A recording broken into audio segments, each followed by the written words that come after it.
오늘 우리에게 주신 하나님의 말씀은 이사야서 40장 17절과 18절의 말씀입니다. 제목을 다 함께 읽어보겠습니다. 열방을 빈 것 같이 여기시는 하나님을 누구와 비교할 수 있는가? 아멘. 하나님을 누구와 비교할 수 있는가라는 내용으로는 전에도 설교를 한 적이 있었습니다. 오늘은 그 앞부분에 해당하는 열방을 빈 것 같이 여기시는 하나님을 보다 중점적으로 말씀을 나누고자 합니다.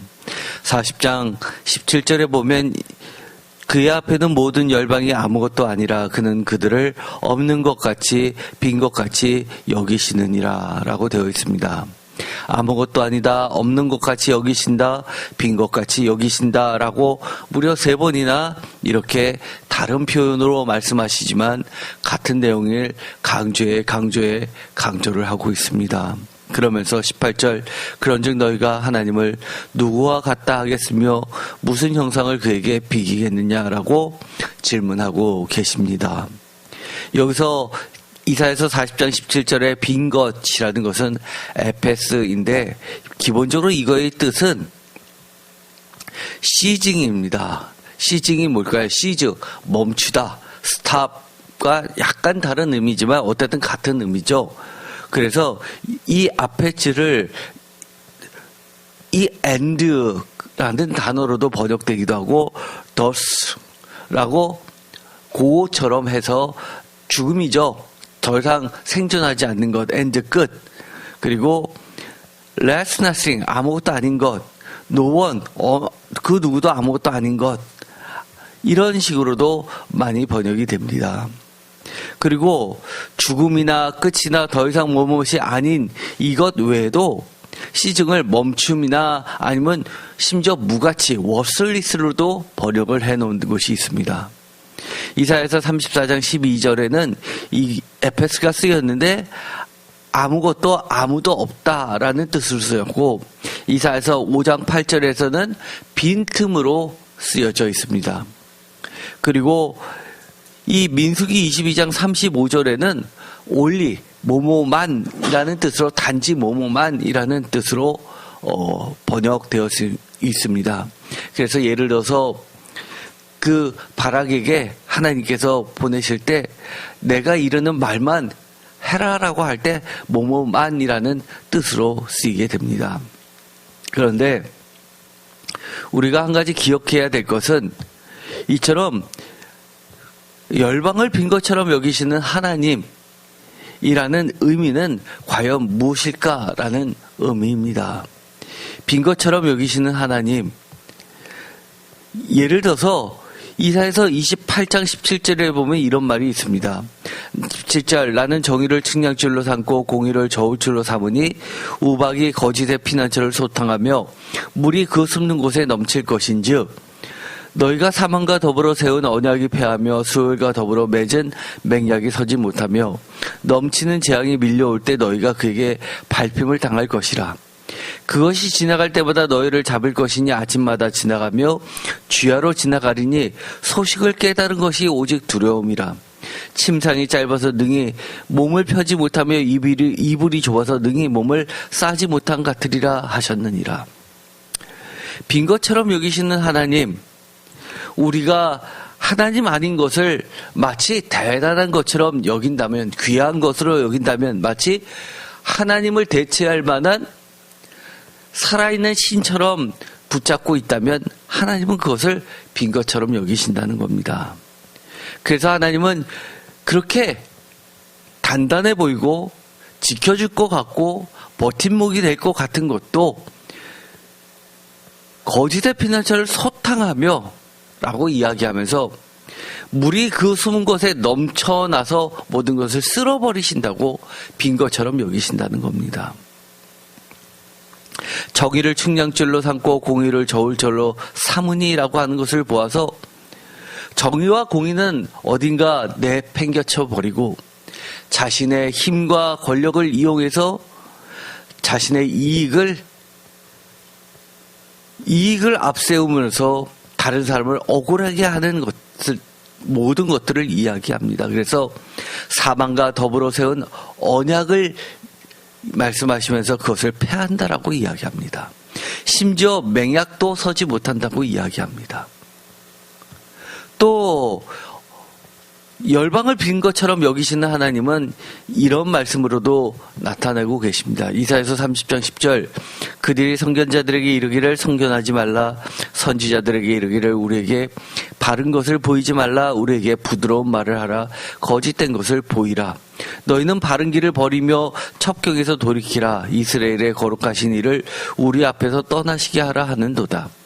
그러므로 이스라엘의 거룩하신 이가 이같이 말씀하시되 너희가 이 말을 업신여기고 압박과 허망을 믿어 그것을 의지하니 이 죄악이 너희에게 마치 무너지려고 터진 담이 불쑥 나와서 순식간에 무너진 같게 되리라 하셨은즉 그가 이 날을 무너뜨리시되 토기장이가 그릇을 깨뜨린 같이 아낌없이 부수시리니 그 조각 중에서 아궁이에서 불을 붙이거나 물 웅덩이에서 물을 뜰 것도 얻지 못하리라. 심지어 어떻게 없이 여기시냐 하면 그토록 그들이 대단할 것처럼 보았던 것, 그리고 하나님을 우습게 보고 하나님의 선견자와 하나님의 말씀을 아무것도 아닌 것처럼 내팽개친 자들이 그것을 대체해서 나한테 정말 이익을 갖다 줄 만한 것들, 나를 지켜줄 만한 것들, 그런 것들, 그리고 내가 생각하기에 이게 나의 행복이라 생각했던 것들, 그 모든 것들을 하나님께서는 한마디로 허망이라고 이야기합니다. 허망을 믿으며 그것을 의지한다고 이야기합니다.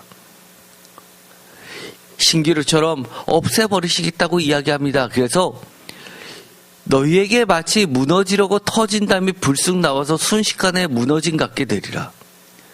혹시 여러분들은 한 겨울철이 지나고 나서 얼었다 녹았다를 반복하면서 담이 옆으로 기울어진 것을 본 적이 있습니까? 살짝만 건드려도 그만 벽이 무너질 것 같은 그런 블럭으로 된 담이 있습니다. 또 시골에 가면 이런 것들이 많이 있죠. 다리 같은 것도 너무 허술해서 저기를 어떻게 건너지 할 정도로 허술해 보이는, 그리고 이 옆이 이미 낡아서 무너지기 직전인 것 같은 것도 보게 됩니다. 어느 정도로 그 가치를 두고 있었던 것이 의미 없어졌냐 하면 조각이, 토기장이가 그를 깨뜨린 그 조각이 물 웅덩이에서 물을 뜰 것도 얻지 못할 정도로 산산이 부서진다고 이야기합니다. 우리가 그토록 소중히 여기던 많은 것들, 사실은 그 모든 것들을 하나님은 가득 찬 거, 우리 인생을 가득 차게 꾸몄다고 생각할지 모르지만 빈 것처럼 여기시는 하나님이라는 겁니다. 이사야서 59장 2절 오직 너희 죄악이 너희와 너희 하나님 사이를 갈라놓았고 너희 죄가 그의 얼굴을 가리어서 너희에게서 듣지 않으시게 함이라. 이는 너희 손이 피해 너희 손가락이 죄악에 더러워졌으며 너희 입술은 거짓을 말하며 너희 혀는 악독을 내밀어. 공의대로 소송하는 자도 없고 진실하게 판결하는 자도 없으며 허망한 것을 의뢰하며 거짓을 말하며 악행을 잉태하여 죄악을 남이며 독사의 알을 분미며 거미줄을 짜나니 그 알을 먹는 자는 죽을 것이요 그 알이 밟힌즉 터져서 독사가 나올 것이요 그 짠 것으로는 옷을 이룰 수 없을 것이요 그 행위로는 자기를 가릴 수 없을 것이며 그 행위는 죄악의 행위라 그 손에 포악한 행동이 있으며 그 발은 행악하게 빠르고 무지한 피를 흘리게 신속하며 그 생각은 악한 생각이라. 황폐와 파멸이 그 길에 있으며 그들은 평강의 길을 알지 못하며 그들이 행하는 곳에는 정의가 없으며 굽은 길을 스스로 만드나니 무릇 이 길을 밟는 자는 평강을 알지 못하느니라. 제가 전에도 이 말씀을 가지고 이야기한 적이 있습니다. 제가 가장 악하다고 하는 것이 있습니다. 그것은 하나님의 생각입니다. 이미 저지른 그 죄악, 범죄, 이것도 악하지요. 그러나 하나님이 더 싫어하시는 것이 있습니다. 포악한 행위, 물론 악합니다. 그런데 하나님이 진짜 싫어하시는 것은 구분기를 스스로 만드는 것을 굉장히 싫어합니다. 어떻게 올바로 살으려고 애쓰는데 세상이 그렇게 만만치 않아서 어쩔 수 없이 나도 물들어가는 그 세상인데도 불구하고 그래도 어떻게든 하나님의 뜻대로 살아가려고 발버둥 치는데 그 한 사람마저도 굳게 만드는 악한 사람들, 다 같이 악한 사람이 되도록 그렇게 피를 서로 나누게 하는 그것을 하나님이 굉장히 싫어하십니다.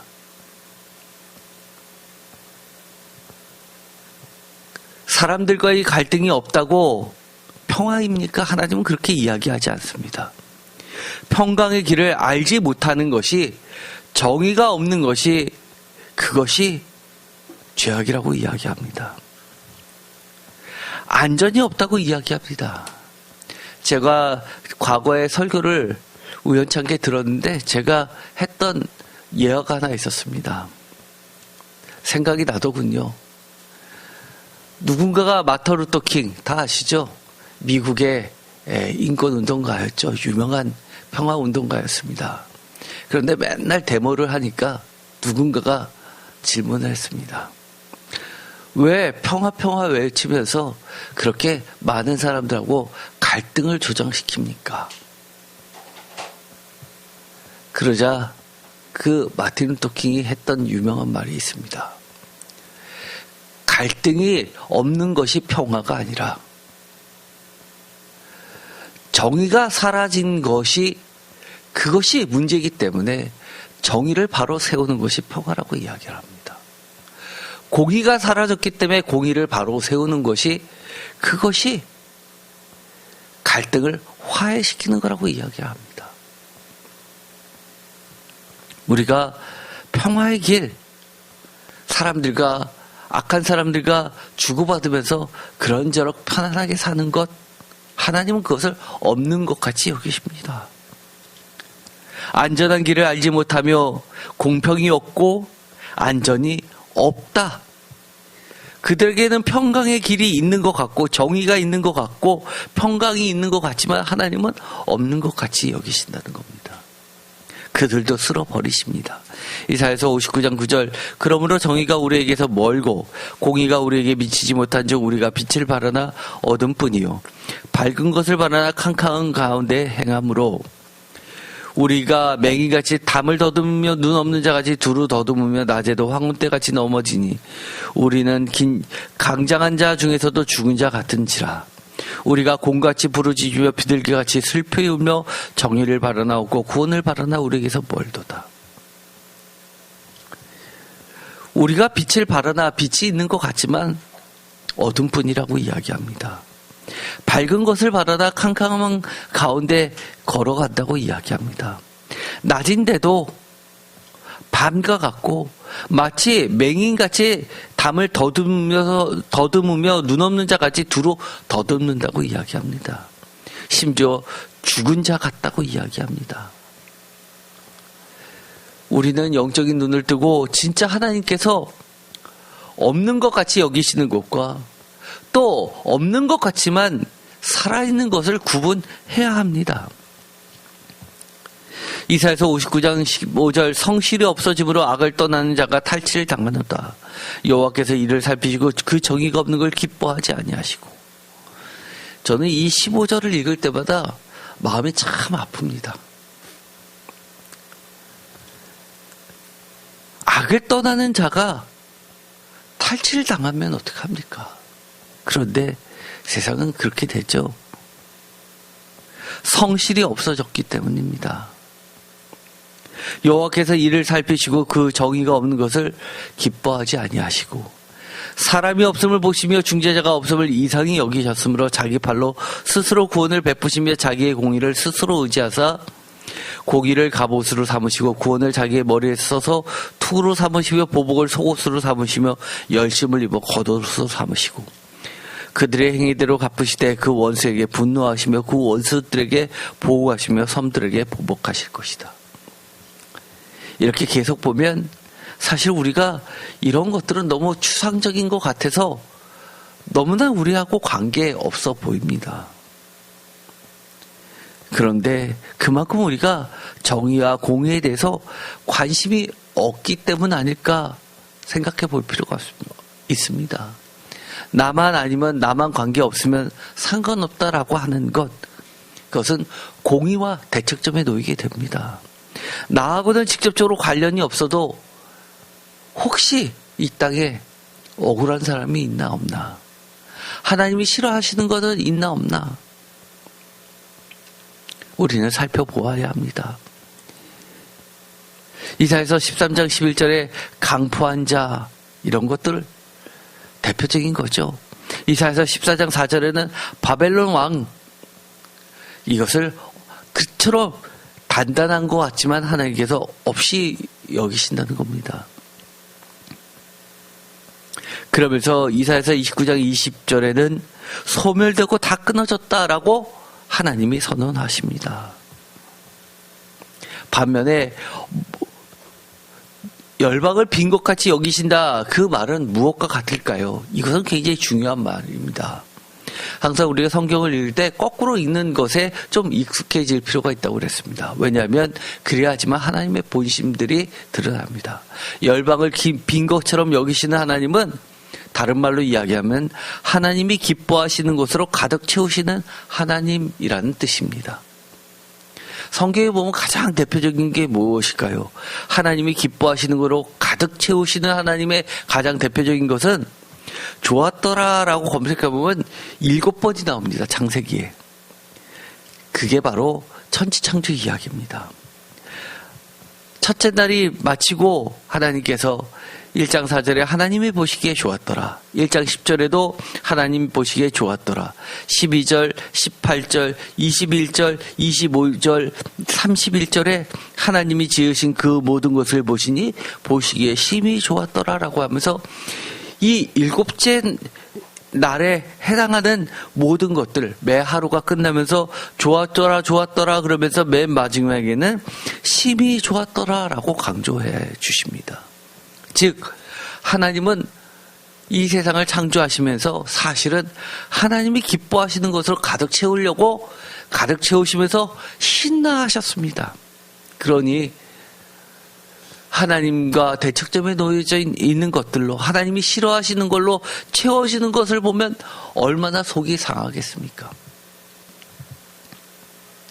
사실 우리 어린아이들이 아주 어렸을 때 학교도 들어가기 전에 보면 별것도 아닌 거를 그렇게 소중하게 여기는 걸 보죠. 그런데 거기에 조금이라도 뭐가 잘못 묻으면 막 화를 냅니다. 얼마나 소중히 여기는지 모릅니다.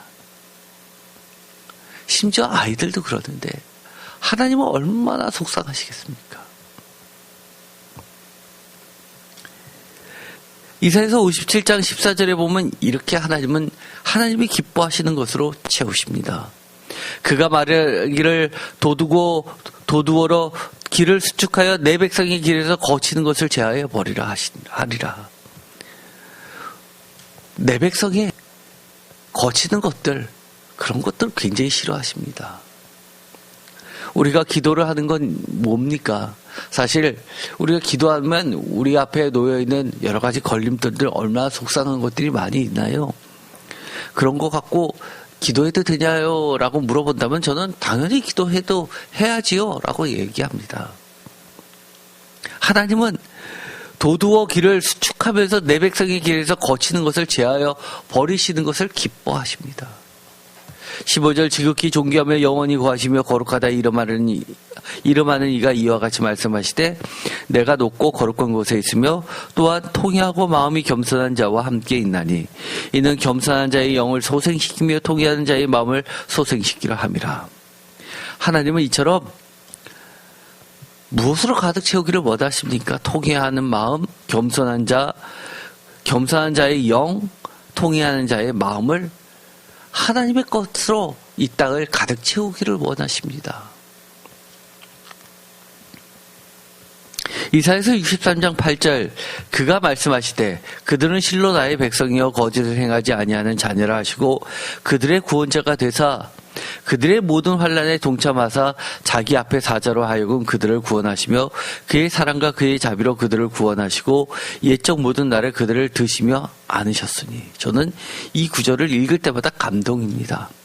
표준 세번역으로 읽어보겠습니다. 주께서는 그들이 고난을 받을 때에 사자나 천사들을 보내셔서 그들을 구하게 하시지 않고 주께서 친히 사랑과 긍휼로 그들을 구하여 주시고 옛적 오랜 세월 동안 그들을 지켜들고 안아주셨습니다. 하나님께서 하나님의 백성들의 환난에 사자나 천사를 대신 보내주는 것이 아니라 친히 달려와서 그의 사랑과 그의 자비로 구원하시고 지켜들고 안아주신다고 이야기합니다. 하나님 자신이 스스로 구원자가 되어주셨다고 이야기합니다. 저는 감동을 늘 이 구절을 읽을 때마다 받습니다. 세상에 아무도 나를 도와주지 않는다 하더라도 결국은 하나님은 구원해 주십니다. 때로는 저도 그런 것들이 잘 안 믿겨질 때가 많이 있죠. 구원이 나에게서 먼 것 같이 느껴질 때도 많습니다. 그럴 때마다 하나님의 말씀을 읽고 보면서 들으면서 다시 한번 마음을 다 잡습니다. 그래, 하나님은 우리의 모든 환난에 통참하시는 분이지. 하나님은 그것을 좋아하시지, 기뻐하시지. 이사야서 32장 15절 마침내 위에서부터 영을 우리에게 부어주시니 광야가 아름다운 밭이 되며 아름다운 밭을 숲으로 여기게 되리라. 우리들의 사업장이 어떠신가요? 우리들의 가정이 어떠신가요? 우리들의 학교와 친구 관계, 직장 생활은 어떠신가요? 아유, 눈만 뜨면 가고 싶은 사람 물론 있죠. 눈만 뜨면 회사가, 학교가 좋아서 달려가는 사람들도 물론 있습니다. 그러나 대부분은 너 오래 다니면 다닐수록 힘듭니다. 심지어 돈을 버는 자기 사업장도 나이가 들면 이제는 좀 쉬고 싶다, 그렇게 생각이 듭니다. 그런데 어느 정도가 아니라 그곳이 광야라면 어떻겠습니까? 황무지라면 어떻습니까? 가는 것 자체가 지옥입니다. 그럼에도 불구하고 하나님은 마침내 위에서부터 영을 우리에게 부어주셔서 광야가 아름다운 밭으로, 아름다운 밭을 숲으로 곡창지대가 될 것이다라고 하나님은 창조해 주신다는 겁니다. 그때 정의가 광야에 거명하며 공의가 아름다운 밭에 거저며 공의의 열매는 화평이요 공의의 결과는 영원한 편안과 안전이라. 내 백성이 화평하지까 안전한 거처와 조용히 쉬는 곳에서 있으려니와. 우리가 좀 편안했으면 좋겠습니다. 정말 쉬는 것 같았으면 좋겠습니다. 매일매일의 삶이 사생결당하면서 싸우는 전쟁터 같으면 어떻겠습니까? 그러나 지금 그렇다 하더라도 하나님은 우리의 삶터를 화평한 집과 안전한 거처와 조용히 쉬는 곳을 만드시는 분이라고 이야기해 주십니다. 그렇기 때문에 우리가 지금도 심지어 내가 지금 광야에 있다 하더라도 하나님께 기도하는 것 아닙니까? 이사야서 58장 6절 내가 기뻐하는 금식은 흉악의 결박을 풀어주며 멍에의 줄을 끌어주며 압제당한 자를 자유하게 하며 모든 멍에를 꺾는 것이 아니겠느냐. 심지어 예배 가운데도 하나님께서 예배라는 명칭 가운데, 금식이라는 명칭 가운데, 기도라는 명칭 가운데, 심지어 선교라는 명칭 가운데 벌어지고 있는 하나님이 기뻐하시지 않는 것을 도려내시고 하나님께서 기뻐하시는 것으로 채우시기를 원하십니다. 그러니 대놓고 불이라고 하는 것은 얼마나 하나님이 싫어하시겠습니까? 또 줄인 자에게 내 양식을 나누어주며 유리한 빈민을 집에 들이며 헐벗은 자를 보며 입히며 또 내 권력을 피하여 스스로 숨지 아니하는 것 아니겠느냐. 그리하면 내 빛이 새벽같이 비칠 것이며 내 치유가 급속할 것이며 내 공의가 내 앞에 행하고 여호와의 영광이 내 위에 호위하리라. 앞서가고 뒤따라가는 그것이 공의와 영광이라고 이야기합니다. 그러면서 내가 부를 때 나 여호와가 응답하고 내가 부르짖을 때 내가 여기 있다 하리라. 정말 우리가 답답한 게 뭡니까? 답답해서 하나님 하고 부르는데 아무런 하나님으로부터 반응이 없다고 생각해 보십시오. 우리의 신앙생활이 계속될 수 있을까요? 저는 그거는 불가능하다고 보고 있습니다. 우리가 신앙생활을 계속해서 지속할 수 있는 것은 하나님과의 교제가 있기 때문입니다. 내가 부를 때 나 여호와가 응답하겠고 내가 부르짖을 때 내가 여기 있다 하시는 하나님의 얼마나 귀하고 소중한지 모릅니다. 그것처럼 축복이 어디 있을까요? 왜 어린아이들이 엄마를 좋아합니까? 엄마 부르면 다 나타나는 것 아닙니까? 줄인 자에게 내 심정이 동하며 괴로운 자의 심정을 만족하게 하며 내 빛이 흑암 중에서 떠올라 내 어두움이 낮과 같이 될 것이며 여호와가 너를 항상 인도하여 메마른 곳에서도 내 영혼을 만족하게 하며 내 뼈를 견고하게 하리니 너는 물된 동산 같고 물이 끊어지지 아니하는 샘 같을 것이라. 제가 물단 동산이라는 말씀으로 설교를 한 적도 있습니다. 저는 사실 굉장히 인간적이지만 내 뼈를 견고하게 하리니 이 말씀을 읽으면요, 아멘 그럽니다. 굉장히 인간적이죠. 어떨 때는 그런 생각이 듭니다. 아니 성경에 참 하나님은 어떻게 이런 말씀까지도 세밀하게 써놓으셨을까 이럴 때가 너무 많습니다. 그러면서 12절 내게서 날짜들이 오래 황폐된 곳들을 다시 세울 것이며 너는 역대에 파괴된 기초를 쌓으리니 너를 이끌어 무너진 데를 보수하는 자라 할 것이며 길을 수축하여 거할 곳이 되게 하는 자라 하리라. 길거리를 고쳐 사람이 살 수 있도록 한 왕, 갈라진 벽을 고친 왕이라는 칭호를 준다는 겁니다. 이런 이름이 어디 있어요? 왜 없습니까? 우리나라에도 건축왕 이런 것들이 있죠. 인도에도 건축왕이라는 타이틀을 갖고 있는 사람이 있습니다. 그 유명한 타지마할 그 대리석으로 된 궁전을 지은 그 왕을 건축왕이라고 부릅니다. 건축가 하면 딱 떠오르죠. 지금도 많은 사람이 세계 7개의 아름다운 건축물 중에 하나로 꼽는 것 아닙니까? 하나님은 지금까지 읽어보면 하나님이 싫어하시는 것은 모조리 없는 것까지 여기고 파멸시키시지만 대신 하나님이 기뻐하시는 것으로 그 빈자리를 가득 채우시는데 열심히십니다. 이사야서 45장 7절 나는 빛도 짓고 어둠도 창조하며 나는 평안도 짓고 환난도 창조하나니 나는 여호와라 이 모든 일들을 행하는 자니라 하였느라. 하늘이여 위로부터 공의를 뿌리며 구름이여 의를 부를지어다. 땅이야 열려서 구원을 싹트게 하고 공의도 함께 움돋게 할지어다. 나 여호와가 이를 창조하였느니라. 저는 이 구절도 너무 정말 명언이라고 보고 있습니다. 명언이라고 하기에는 너무 부족하죠. 정말 제가 좋아하는 성경 구절 중에 하나입니다. 상상을 해보십시오. 하늘에서 위로부터 공의가 뿌려지고 구름이 의를 부르고 땅이 열려서 구원을 싹트게 하고 공의도 함께 움돋게 하고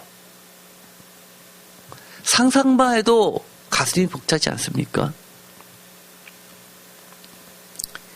이 맛에 저는 하나님께 나아갑니다. 비록 지금 공의가, 정의가, 구원이, 평화가 멀어 보여도 하나님의 구름이, 하나님의 빗줄기가 곧 내릴 것이기 때문입니다. 이사야서 62장 1절 나는 시온의 의가 빛같이 예루살렘의 구원이 횃불같이 나타나도록 시온을 위하여 잠잠하지 아니하며 예루살렘을 위하여 쉬지 아니할 것인즉 이방 나라들이 내 공의를 무당히 다 내 영광을 볼 것이요 너는 여호와의 입으로 정하실 새의 이름으로 일컬음이 될 것이다. 너는 또 여호와의 손의 아름다움과 내 하나님의 손의 왕관이 될 것이라. 다시는 너를 버림받은 자라 부르지 아니하며 내 땅을 황무지라 부르지 아니하고 오직 너를 헵시바라 하며 내 땅을 뿔라라 하리니 이는 여호와께서 너를 기뻐하실 것이며 내 땅이 결혼한 것처럼 될 것이다. 마치 청년이 처녀와 결혼한 같이 내 아들들이 너를 취하겠고 신랑이 신부를 기뻐한 같이 내 하나님이 너를 기뻐하시리라. 헵시바와 뷸라는 주인이라는 바알이라는 그 뜻에서 남편이라는 뜻도 되고 결혼한 여인을 부를 때도 쓴다고 말씀하셨습니다. 헵시바, 사랑받는 연인이죠. 좋아하는 여인, 사랑하는 여인이라는 애칭입니다. 우리가 빈 것 같고 없는 것 같지만 하나님은 이 빈 것 같은 것을 하나님이 기뻐하시는 것을 채워주실 줄 저는 믿습니다. 혹시 여러분 앞에 여러분의 가정과 직장과 사업장, 또 이 나라에 정말 하나님이 싫어하시는 것으로 가득 차 있다면 또한 하나님은 그 모든 것을 없애주실 겁니다. 반면에 아무리 강력한 바벨론 같은 악의 축도 빈 것 같이 여기시는 하나님께서는 반대로 이처럼 하나님이 기뻐하시는 것으로 가득 채울 겁니다. 우리에게 뭐라고 이야기합니까? 기도를 멈추라고 하지 않습니다. 우리에게 요구하시는 것은 열심히 너도 함께 파수꾼처럼 그렇게 외치라는 겁니다. 그렇게 하나님께 간구하라는 겁니다. 그러면 하나님께서 그 빈 것 같이 여겨셨던 그것에 하나님의 것으로 채워주시다고 이야기해 주십니다. 이제 마치고자 합니다. 혹시 제가 추상적인 것으로 좀 얘기를 드렸습니다. 구체적인 것으로 여러분 기도했으면 좋겠습니다. 여러 가지 경제적 어려움도 있을 수 있고요. 아니면 정말 말 못하고 속상한 것도 있을 수 있고요. 또한 아주 가까운 사람 사이에 갈등이 있을 수도 있고요. 여러 가지가 있을 수 있습니다.